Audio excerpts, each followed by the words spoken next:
அனைவருக்கும் வணக்கம். நம்ம டெய்லியும் banking and SSC point of வியூல 5 கொஸ்டின்ஸ் கரண்ட் அஃபேர்ஸ்ல பார்க்குறோம்.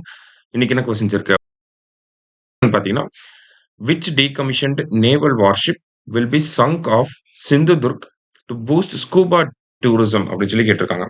ஸோ டீகமிஷன் அப்படின்னா அந்த நேவல் வார்ஷிப்பை வந்து கமிஷன் பண்றாங்க அப்படின்னா ஸ்டார்ட் பண்றாங்க, லான்ச் பண்றாங்கன்னு நம்ம அர்த்தம். சரிங்களா? இதுவே டீகமிஷன் அப்படின்னா அத வந்து அதோட சர்வீஸ் அந்த நேவல் வார்ஷிப்போட சர்வீஸ் முடிஞ்சிருச்சு அப்படிங்கிறது அர்த்தம். சரிங்களா? ஸோ எந்த வார்ஷிப்ப டீகமிஷன் பண்ணி ஸ்கூபா டூரிசம்க்காக அத கடலுக்குள்ள மூழ்கடிக்க போறாங்க அப்படின்னு பார்த்தோம்னா, ஐஎன்எஸ் குல்தார் அப்படிங்கிற இந்த நேவல் வார்ஷிப் தான். சரிங்களா? ஸோ ஐஎன்எஸ் குல்தார் அப்படிங்கிறது தான் நமக்கு கரெக்ட் ஆன்சர். அடுத்தது consider the following statements regarding Blue Ghost mission அப்படின்னு சொல்லி கேட்டிருக்காங்க. It is carrying 10 NASA payloads as part of Commercial Lunar Payload Services program அப்படின்னு சொல்லி கொடுத்துருக்காங்க. ஸோ ஃபர்ஸ்ட் ஸ்டேட்மெண்ட் கரெக்ட் தான். ப்ளூ கோஸ்ட் மிஷன் அப்படிங்கிறது நமக்கு 10 நாசா பேலோட எடுத்துட்டு போகுது. எதுக்காக அப்படின்னா, இந்த it aims to enhance our understanding of lunar environment அப்படின்னு சொல்லியிருக்காங்க. ஸோ நம்ம அந்த மூனோட என்விரான்மென்ட்ட பத்தி அண்டர்ஸ்டாண்ட் பண்ணிக்கிறதுக்காக தான் இதை அனுப்புறோம். ஸோ ரெண்டுமே கரெக்ட்.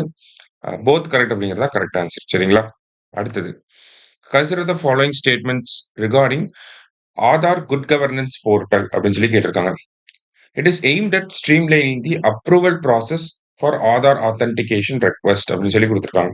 ஸோ ஆதாரோட ரெக்வெஸ்ட் அந்த ஆத்தென்டிகேஷன் ரெக்வெஸ்ட் எல்லாத்தையுமே அப்ரூவ் பண்றதுக்காக இந்த போர்ட்டல் அப்படிங்கிறத உருவாக்கியிருக்காங்க. இது ministry of electronics and information technology கீழே இருக்கு. இதுவுமே கரெக்ட் தான். ஸோ போத் கரெக்ட் அப்படிங்கிறது தான் கரெக்ட் ஆன்சர்.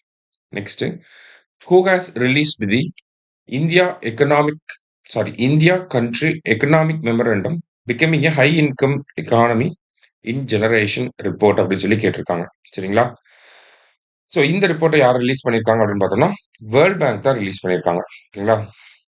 அடுத்தது the Employees' Provident Fund Organisation comes under which ministry அப்படின்னு சொல்லி கேட்டிருக்காங்க. So Ministry of Labour and Employment கீழே தான் வருது. ஓகேங்களா? ரீசெண்டாக எம்ப்ளாய்மெண்ட் இபிஎஃப்ஓ பார்த்தீங்கன்னா அவங்களோட இன்ட்ரெஸ்ட் ரேட்டை 8.25% அப்படின்னு சொல்லி இன்க்ரீஸ் பண்ணியிருப்பாங்க. அந்த ஒரு பேக்ரவுண்டில் பார்க்குறோம். இபிஎஃப்ஓ அப்படிங்கிறது Ministry of Labour and Employment கீழே வருது. சரியா? இன்னைக்கு 5 கொஸ்டின்ஸ் பார்த்துருக்கோம். தேங்க்யூ.